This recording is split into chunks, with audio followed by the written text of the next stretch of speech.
देवादिदेव भगवान महादेव शिव और जगत जननी माँ जगदम्बा जी के चरणों में नमन करते हुए मैं यति सत्यदेवानंद सरस्वती शिष्य परम पूजनीय महामंडलेश्वर गुरुयति नरसिंहानंद गिरी जी महाराज कल बिलासपुर में जो ये सद्भावना यात्रा के नाम पे हमारे हिंदू समाज की और हमारे सनातनियों की और ये अवैध घुसपैठियों के लिए जो कार्य कांग्रेस के नेताओं ने और ये यहाँ के स्थायी मुसलमानों ने किया है, ये बहुत ही निंदनीय है।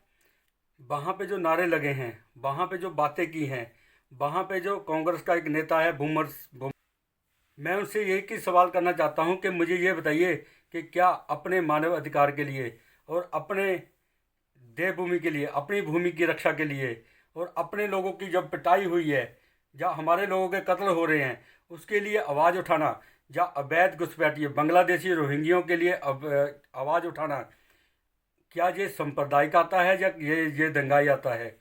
ये किस बेस से आपने ये बात कही है? इसको हिमाचल का प्रत्येक नागरिक, यहाँ का स्थायी नागरिक इसको कभी भी स्वीकार करना नहीं करेगा। ये आपके जो नेता अनिरुद्ध राणा जी, जिन्होंने विधानसभा में ये बात उठाई है, जो कि लीगल बात थी, जो कि तथ्यों के आधार पे बात हुई थी, वो बात उन्होंने उठाई है, तो क्या वो सांप्रदायिक है?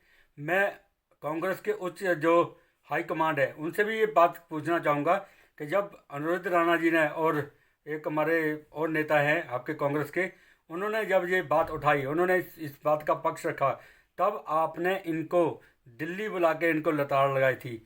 तो क्या अब आप फिर, जिसके कारण इन्होंने 97% हिंदुओं के ऊपर लांछन लगाया है, उनके ऊपर जो इन्होंने अभद्र टिप्पणियाँ की हैं, उनको दंगाई बोला है, तो क्या आप इनको फिर बुला के, क्योंकि बने तो आप हिंदुओं के वोटों से ही है, तो मुझे ये बताइए कि क्या आप इनको बुला के वही लताड़ लगाएंगे या ये कुछ ये इतना भी घटनाक्रम हुआ है, ये सब कुछ हाई कमांड के इशारे पे हुआ है?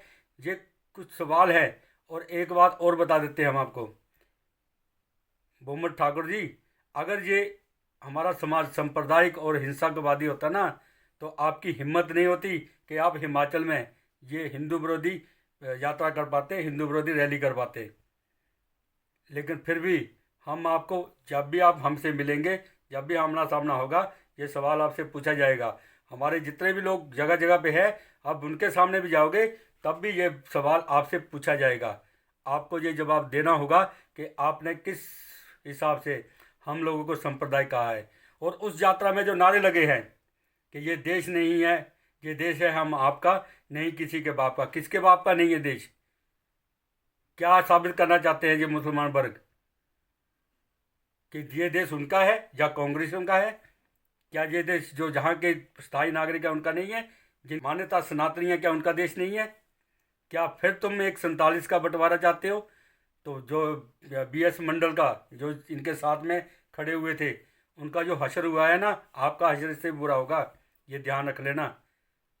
जब तक हमारे शरीर में रक्त की एक भी बूंद है, जब तक हमारे शरीर में सांस, एक भी सांस बाकी है, हम लोग आपके मंसूबों को कभी भरने नहीं देंगे, कभी पूरा नहीं होने देंगे। हम आखिरी सांस तक ये संघर्ष करेंगे। हम अपनी देवभूमि से आखिरी अवैध मस्जिद तक, आखिरी आखिरी अवैध नागरिक तक जब तक नहीं निकालते, तब तक इस मुहिम को, इस संघर्ष को हम लोग नहीं रोकने वाले हैं। आपसे जो होता है वो कर लें। अब और मैं भाजपा के लोग, नेताओं से और भाजपा के समर्थक संगठनों से, जो हिंदुत्ववादी अपने आप को बोलते हैं, उनकी चुप्पी भी यही साबित कर रही है। जो हमारे दादा गुरु स्वर्गीय BL शर्मा प्रेम जी, शेर सिंह जी, जो कि भाजपा के 3 बार सांसद रह चुके हैं, उनके द्वारा उस वक्त की भविष्यवाणी की थी कि आने वाले समय में ये कांग्रेस जो है, ये मुस्लिम लीग बनेगी और ये भाजपा है और उसके संगठन है, ये सारे कांग्रेस ही बनेंगे। आज कांग्रेस मुस्लिम लीग वाली राजनीति कर रही है, वो इस इस्लामिक जिहादियों के साथ खड़ी है। और जो भाजपा है आज कांग्रेस की नीति कर रही है, वो सबका साथ और सबके विकास के लिए, और हिंदुओं के साथ, हिंदुओं को अनाथ कर दिया है। और जो हमारे दादाजी ने कहा था कि हिंदू तब 1947 से पहले भी अनाथ था, हिंदू उस वक्त भी अनाथ था जब हमारे दादा ने कहा, और हिंदू कल भी अनाथ होगा। तो आज उनकी बातें सब सत्य होती दिख रही हैं। तो हिंदुओं, आपको भी ये बात याद रखनी पड़ेगी कि ये संघर्ष आपको स्वयं ही करना पड़ेगा। इन नेताओं के भरोसे, इन संगठनों के भरोसे कतई ना रहें। अपनी आखिरी सांस तक, अपने आखिरी लहू के कतरे तक हमें ये संघर्ष करना है। हमें देवभूमि को अपनी आंखों के सामने अपने जीते जी नहीं मिटने देना है। हमें अपने यहाँ के अपनी बच्चियों की सुरक्षा, अपने बच्चों की सुरक्षा, अपने परिवार की सुरक्षा अपने जीते जी करनी है। ये ना हो कि आने वाले समय में यहाँ पे बहराइच बने, यहाँ पे नूहू बने, यहाँ पे कश्मीर बने, यहाँ पे पश्चिम बंगाल बने। ये आप लोगों की जिम्मेदारी है। ये सब उन सनातनियों की जिम्मेदारी है जो अपने आप को सनातन का मानते हैं, जो अपने आप को राजनीति से अलग मानते हैं, क्योंकि ये सारे के सारे एक ही भेड़ चाल है। बस इतना ही कहूँगा। हर हर महादेव, हर हर महादेव, हर हर महादेव।